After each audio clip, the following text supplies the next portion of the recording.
telling me I'm a Yahoo boy, that I have client, I'm doing Yahoo, that my mom to bring 5 million naira so that they can bail me.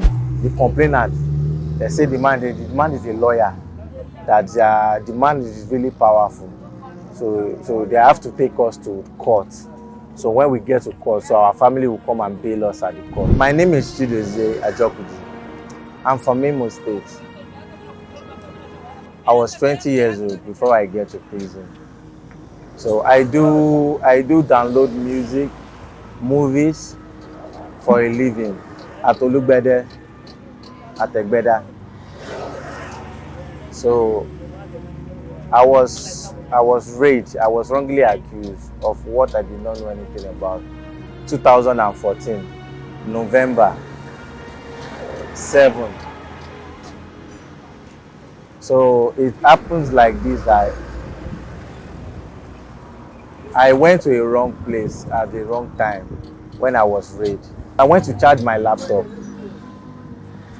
So I saw some policemen. They asked me that what is inside my bag, because I was carrying my laptop. And they asked me what's inside my bag. I said it's my laptop. So they said they told me that they want to see it. So when I opened it, they said me that okay, I should follow them to the station.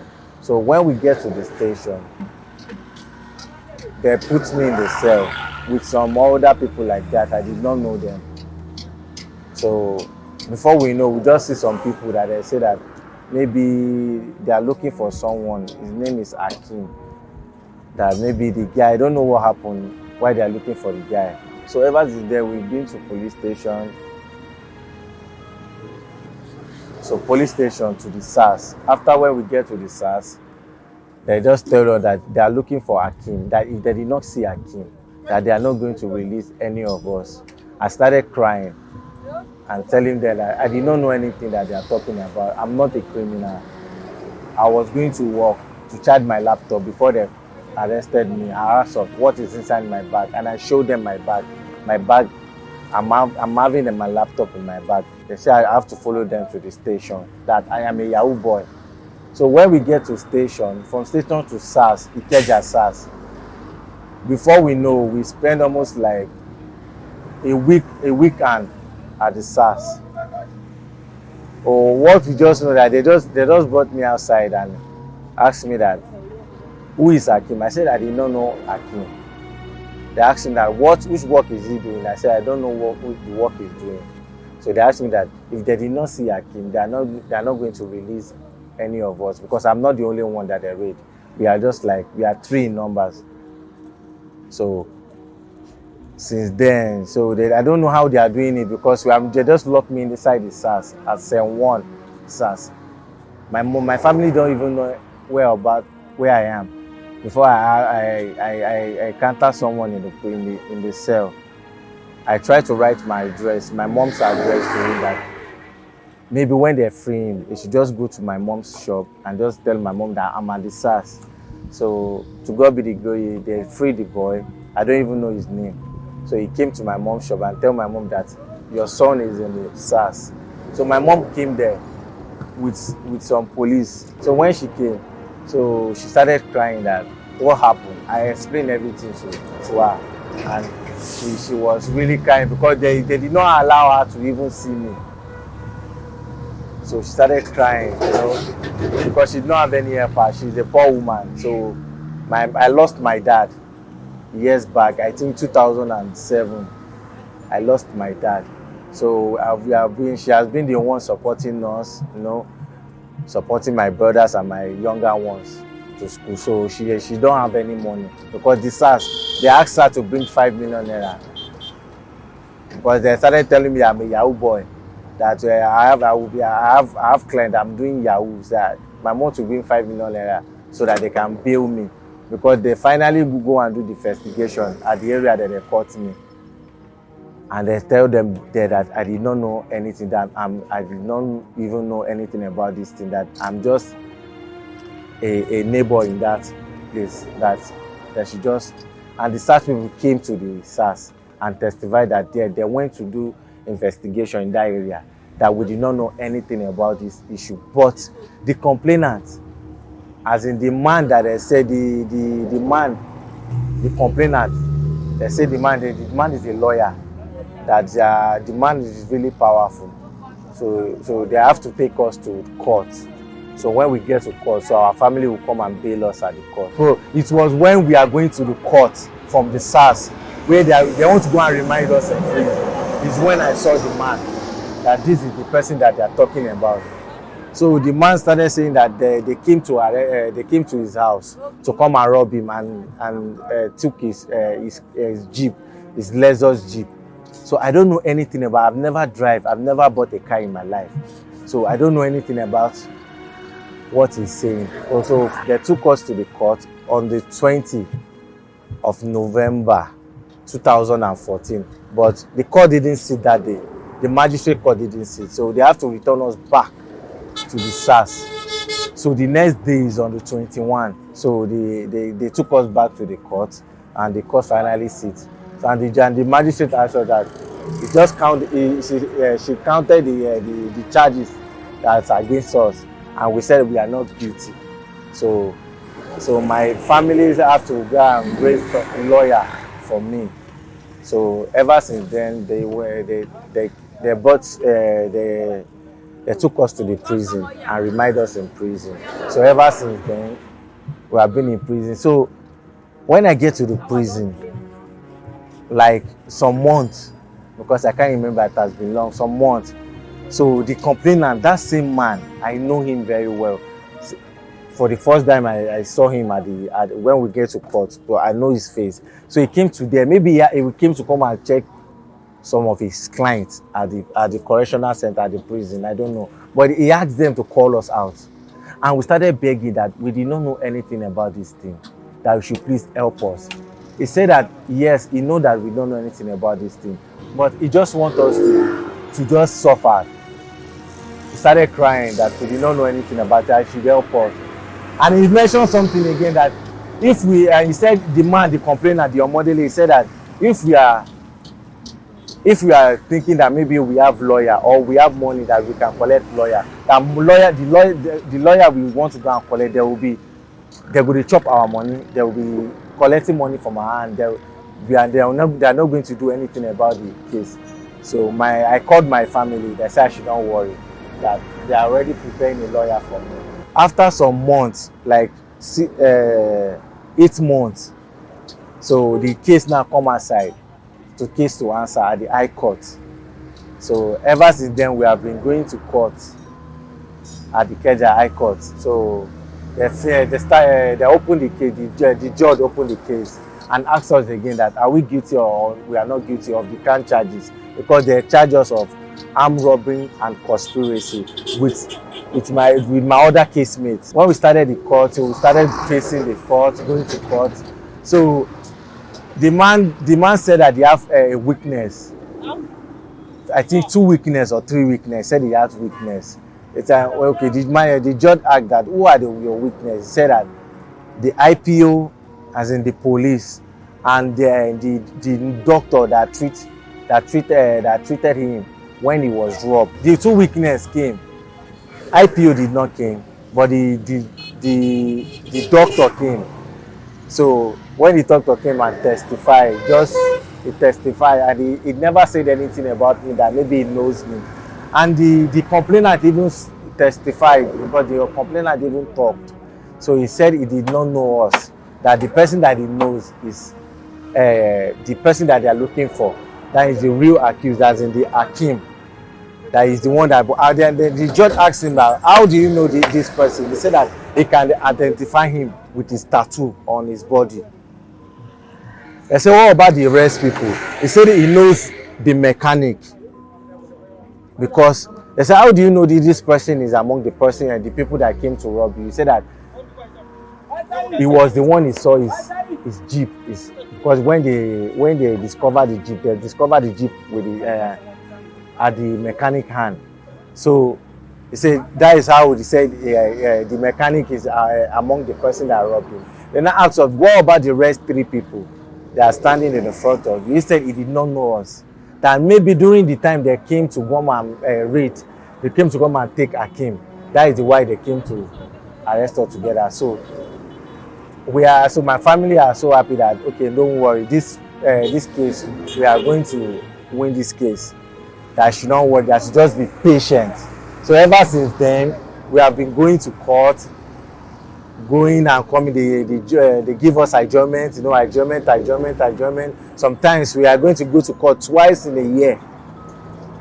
So even up till when they finally, for like a year, how many years now? Like 8 years now, we have been going to court. Even we never talked. We never.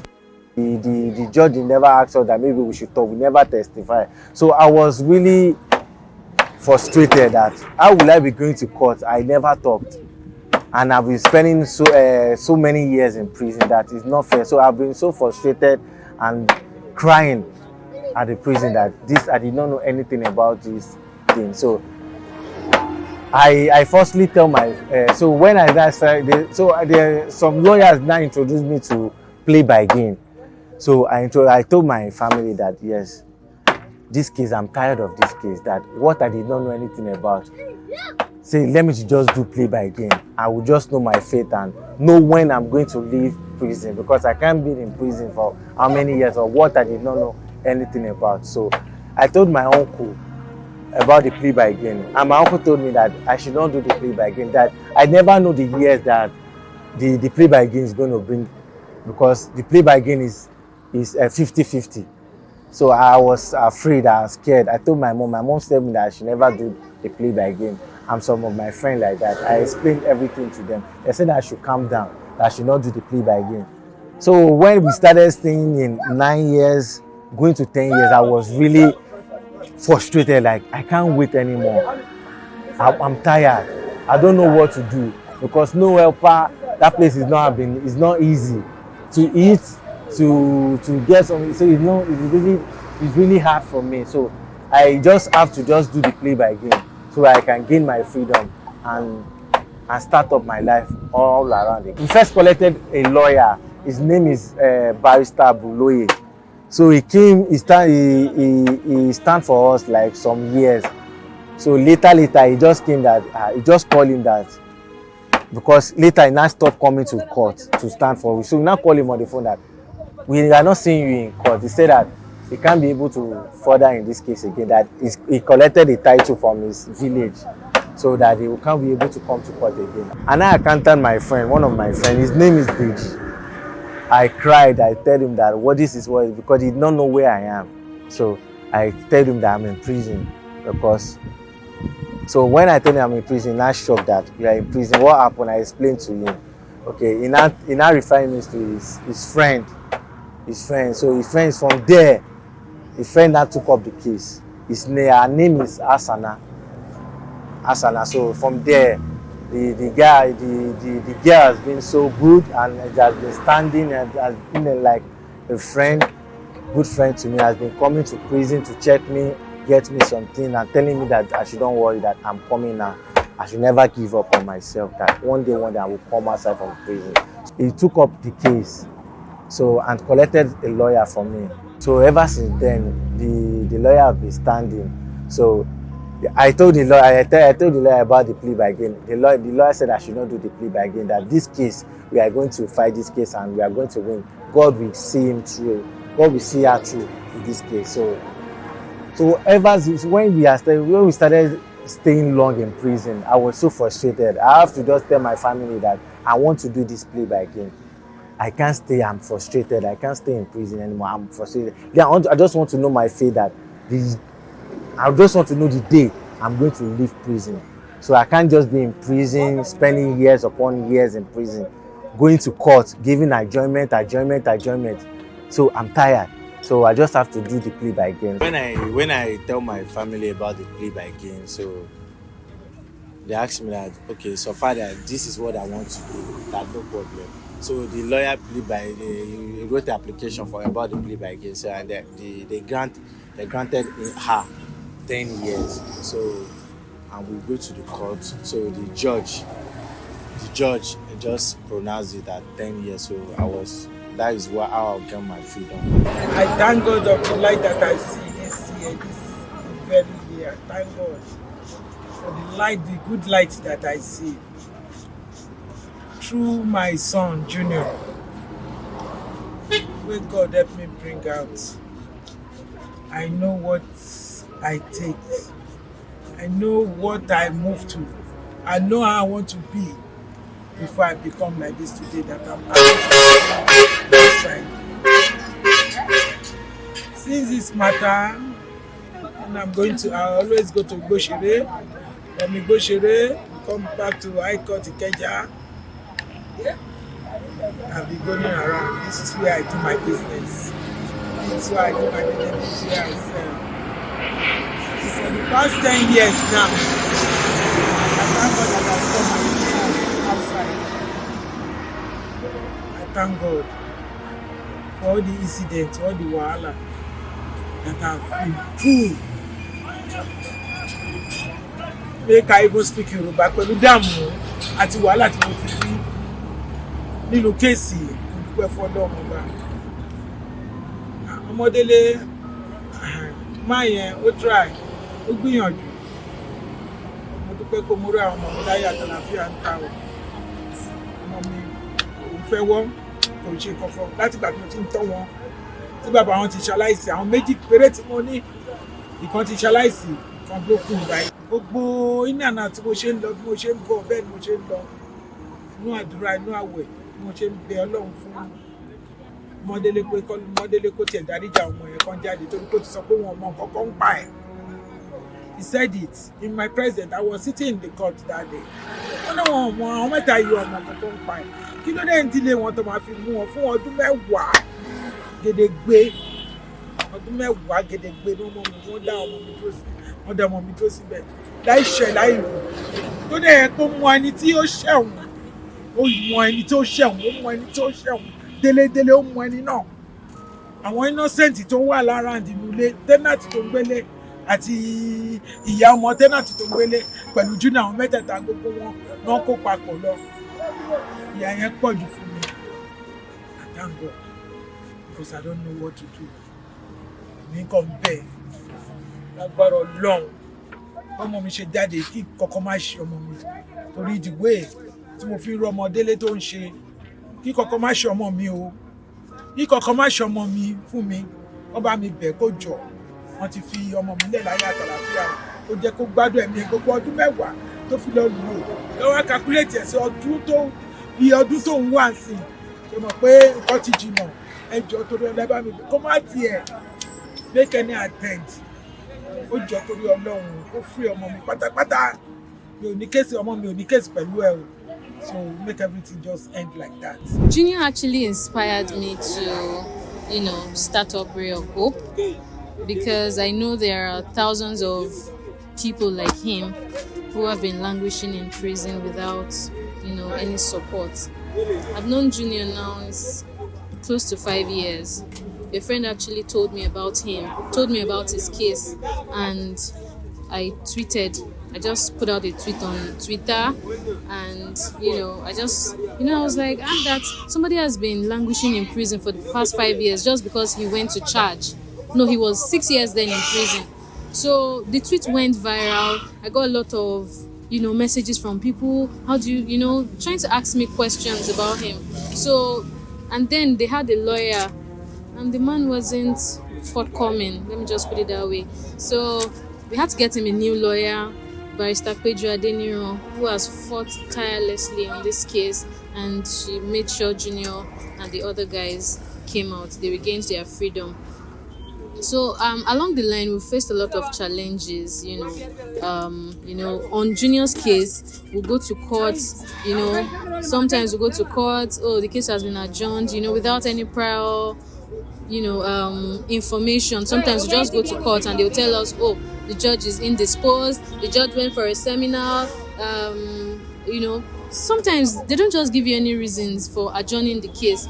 So, and this is a case that has been going on for the past 10 years. I mean, how slow can our judiciary system be? There are a lot of people, some people even spend like 2-3 years awaiting trial. There are thousands of awaiting trial cases. Going on. People have not even gone to court. They don't even know their fate yet. So Junior is just a victim of circumstances.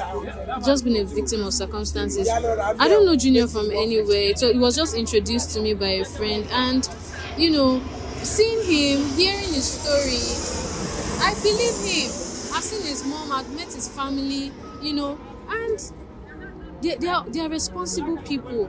So we took over the case, we're making noise on Twitter.